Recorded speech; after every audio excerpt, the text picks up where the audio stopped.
Hi everyone, here I am in my backyard. It's a sunny day but still a little brisk, hence the jacket. But I realized I hadn't been outside all day. Um, I've been in Zoom meetings and individual meetings and planning all day, so even though I'm a little bit cold, I realized I need to get outside. I need some vitamin D. So I'm going to read the next chapter of Phantom Tollbooth to you from my backyard. And I do have my microphone because, probably like you, I have so many birds that are constantly chirping, talking, singing in my backyard, in my front yard. In my backyard, I have a robin's nest. I have a common grackle nest, which is the blackbird with like a very blue head on it. Kind of looks like a crow. So I'm hopeful that my microphone will be helpful in hearing me, even though I am outside. But I just needed some vitamin D, but I still had work to do, so I'm out here. We're going to pick up with Chapter 13. Chapter 12 left off with Milo like this. He had a word on the tip of his tongue. He formed it, but he didn't articulate it. He didn't say it. And as he left the fortress from with the soundkeeper there, he had that word. I believe it was the word but, like a conjunction. Yes, but he had that just on the tip of his tongue, and that's where we pick up in Chapter 13. Chapter 13, Unfortunate Conclusions. With his mouth shut tight and his feet moving as fast as thoughts could make them, Milo ran all the way back to the car. There was great excitement when he arrived, as Tok raced happily down the road to greet him. The humbug personally accepted all congratulations from the crowd. Of course the humbug did. "Where is the sound?" someone hastily scribbled on the blackboard, and they all waited anxiously for Milo's reply.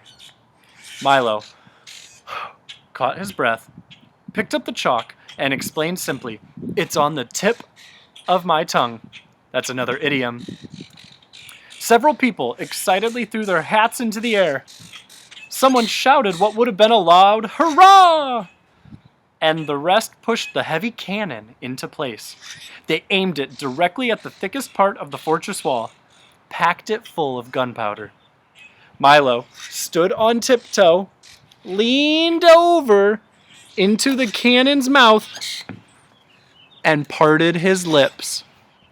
The small sound dropped silently to the bottom and everything was ready. In another moment, the fuse was lit and sputtering. "I hope no one gets hurt," thought Milo, and before he had time to think again, an immense cloud of gray and white smoke leapt from the gun, and along with it, so softly that it was hardly heard, came the sound of "but." It flew toward the wall for several seconds in a high, lazy arc, and then struck ever so lightly just to the right of the big door. For an instant, there was an ominous stillness, quieter and even more silent than ever before, as if the air was holding its breath. And then, almost immediately, there was a blasting, roaring, thundering smash, followed by a crunching, shattering, bursting crash, as every stone in the fortress came toppling to the ground, and the vaults burst open, spilling the sounds of history into the wind. Every sound that had ever been uttered or made, from way back to when there were none, to way up to where there were too many, came hurtling out of the debris in a way that sounded as though everyone in the world was laughing, whistling, shouting, crying, singing, whispering, humming, screaming, coughing, and sneezing, all at the same time. There were bits of old speeches floating about, as well as recited lessons, baby cries, car horns, waterfalls, fans, galloping horses, and a great deal of everything else. For a while there was total and deafening confusion, and then, almost as quickly as they'd come, all the old sounds disappeared over the hill in search of their new freedom, and things were normal again. The people quickly went about their busy, talkative business, and as the smoke and dust cleared, only Milo, Tock, and the humbug noticed the soundkeeper sitting disconsolately, or sad, on a pile of rubble. "I'm terribly sorry," said Milo sympathetically as the three of them went to console her. "But he had to do it," added Tock, sniffing around the ruins. "What a terrible mess!" observed the humbug, with his knack of saying exactly the wrong thing at the wrong time. The soundkeeper looked around with an expression of unrelieved sadness on her unhappy face.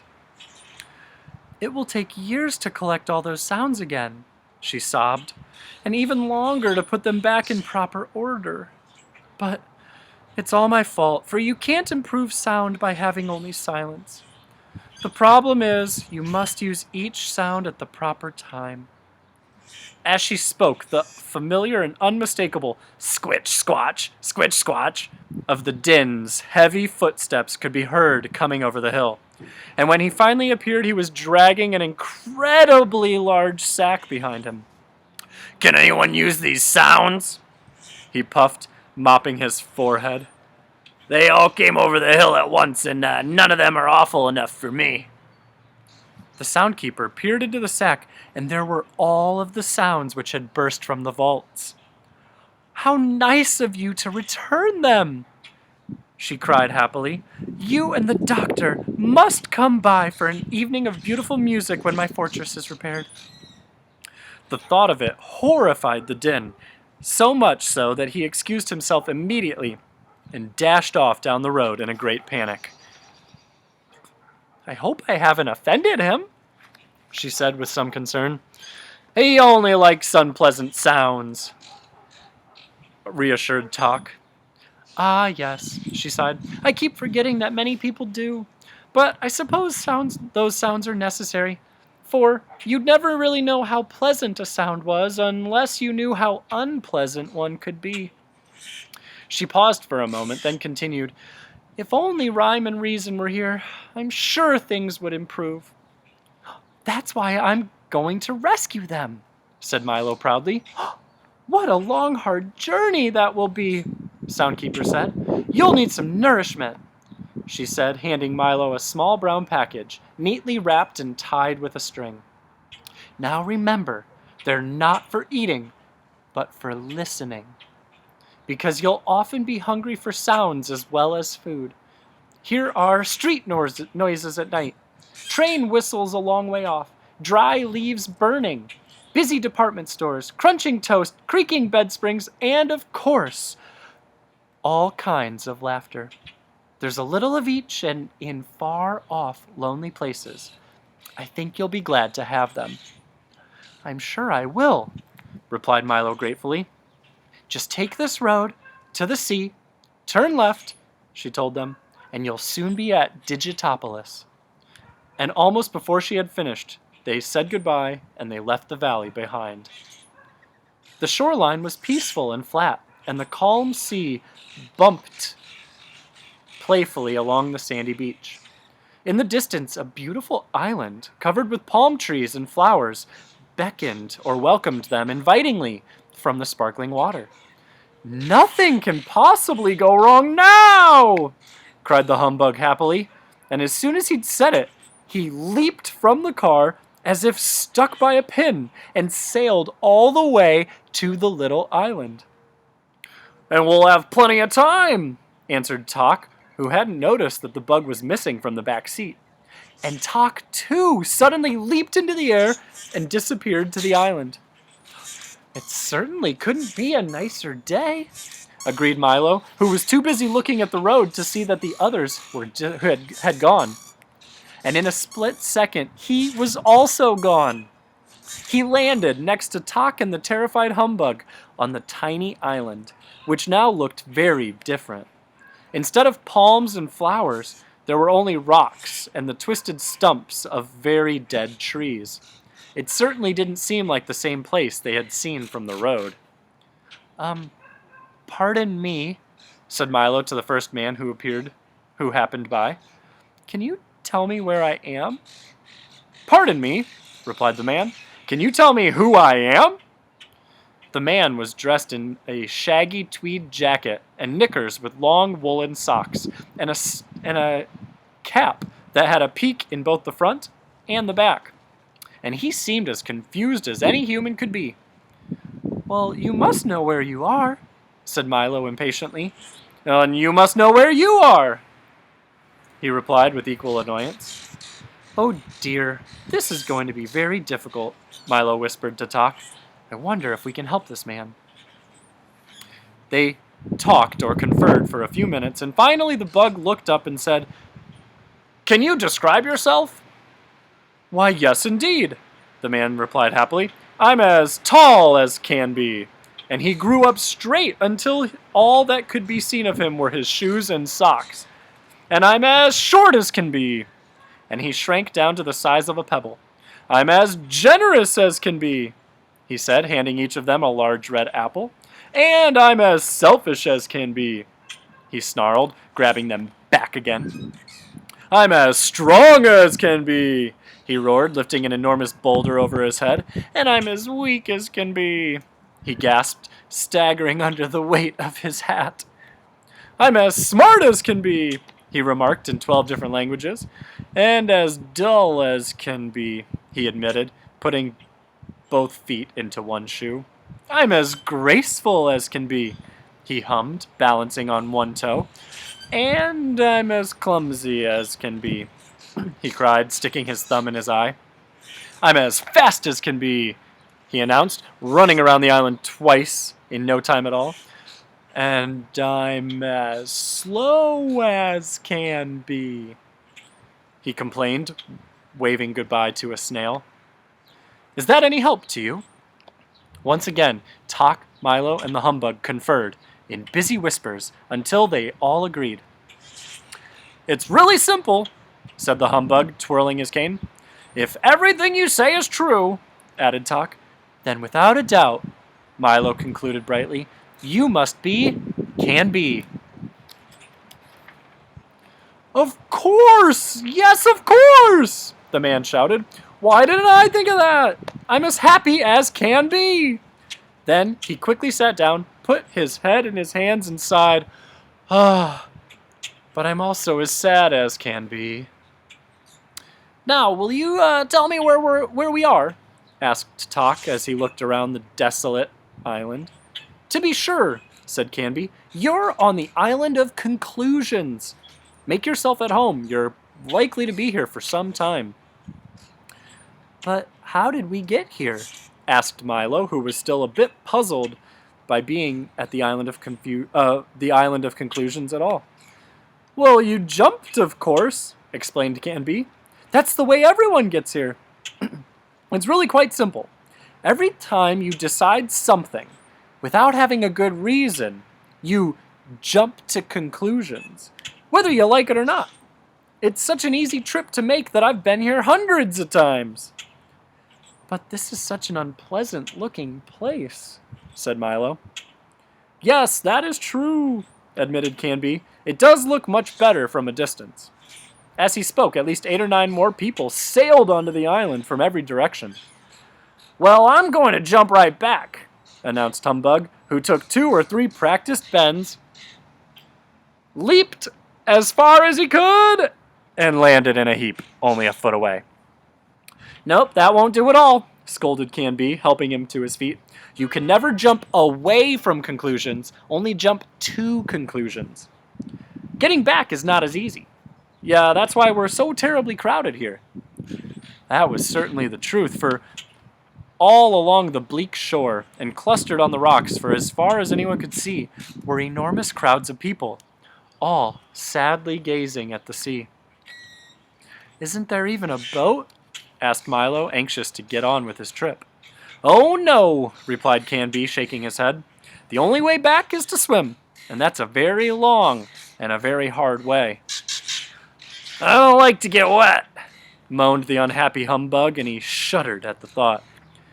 "Neither do they," said Canby sadly. "That's what keeps them here. But I wouldn't worry too much about it. For you can swim all day in the sea of knowledge and still come out completely dry. Most people do. But you must excuse me now. I have to greet the new arrivals. As you know, I'm as friendly as can be. Over the humbug's objections, Milo and Tok decided to swim. And, protesting loudly, the bug was dragged along with them toward the sea. Canby hurried off to answer more questions, and the last swam and swam for what seemed like hours, and only Tok's encouragement kept Milo struggling through the icy water. At last, they reached the shore, thoroughly exhausted, and, except for the bug, Milo and Tok were completely soaked. "That wasn't bad at all," the humbug said, straightening his tie and brushing himself off. I must visit there again." "I'm sure you will," gasped Milo. "But from now on, I'm going to have a very good reason before I make up my mind about anything. You can lose too much time jumping to conclusions." The car was just where they'd left it, and in a moment they were on their way again as the road turned away from the sea and began its long climb into the mountains. The warm sun and billowy breezes dried them as they went. "I hope we reach Digitopolis soon," said Milo, thinking of the breakfast they had not eaten. "I wonder how far it is."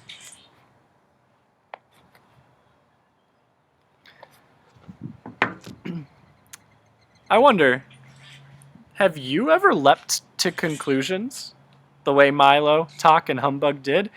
And by what I mean by leap to conclusions, I don't mean jump to them, literally. This is a figurative phrase. But have you ever made up your mind about something before you've given it a try? Maybe you had dinner one night and you looked at your plate and you saw something you'd never seen before. And instead of saying, "Oh, I'll try this and see what I think," you said, "Ugh, it looks new, it looks gross, I'm not going to eat that." You made up your mind before you tried. Or maybe you were presented a new work by your parents or by myself in this homeschooling time, and you saw it and you're like, "That doesn't look interesting to me, I'm not going to try it." You made up your mind. You thought it was boring or not interesting or not worth your time, and decided before even doing the work that it wasn't worth it and you weren't going to try. I know I've jumped to conclusions, and I know that sometimes I do it in the classroom. I know that sometimes I do it with my family, my friends, my girlfriend. Sometimes I've even done it with you. I saw something and thought I knew what was happening, but instead of asking, instead of giving it a try, instead of seeking the other person's side of the story, I just made my judgment. I leapt to my conclusion. I made my mind up, and I was certain of it. I was sure. And many times, I was wrong. And I felt terrible when I assumed the worst about someone. I assumed someone got up from a workspace in order to go and talk to a friend, instead of asking them, "Hey, I noticed you got up from your workspace. What are you doing?" I made up my mind that they were not doing their work, but instead that person got up to go ask a classmate for help instead of giving up. Or, when I was little, if I saw green things on my plate, I had my mind made up. Green was gross and I would never eat it. Well, guess what? Tonight I will be having spinach enchiladas with green mole sauce. Green and green. And guess what? It is delicious. But when I was little, I made my mind up and I wouldn't have even tried it. I would have gone to bed hungry, arguing, crying, mad at my parents, because I jumped to a conclusion before giving it a try, before asking, before attempting. Now, we're all likely to jump to conclusions from time to time. We're human. We make mistakes. None of us are perfect. But, like Tok, the Humbug, and Milo, when you leap to conclusions, oftentimes you get there and it's not exactly as you expected. Just like you didn't think that food didn't taste just like you thought it was going to. That person maybe was not doing you harm, but instead was trying to do something else. So I'm really trying not to leap to conclusions. I'm really trying to ask why. I'm trying to ask for advice. I'm trying to ask others for their side of the story before I make my mind up about something. Because when I take a little extra time and I ask and I'm patient, or I try something and I give it an attempt, usually I find that I like it very much. I hope you too will try new things, to give other people the benefit of the doubt. And if you do leap to conclusions and hurt someone's feelings, I hope you're willing to apologize. It takes a brave, courageous person to apologize, but I know all of you who are listening to this are brave and courageous people who are able to do what is difficult. Because that's what we do at school. That's what we do with learning. We do the hard things. We do the challenging things. And they are challenging.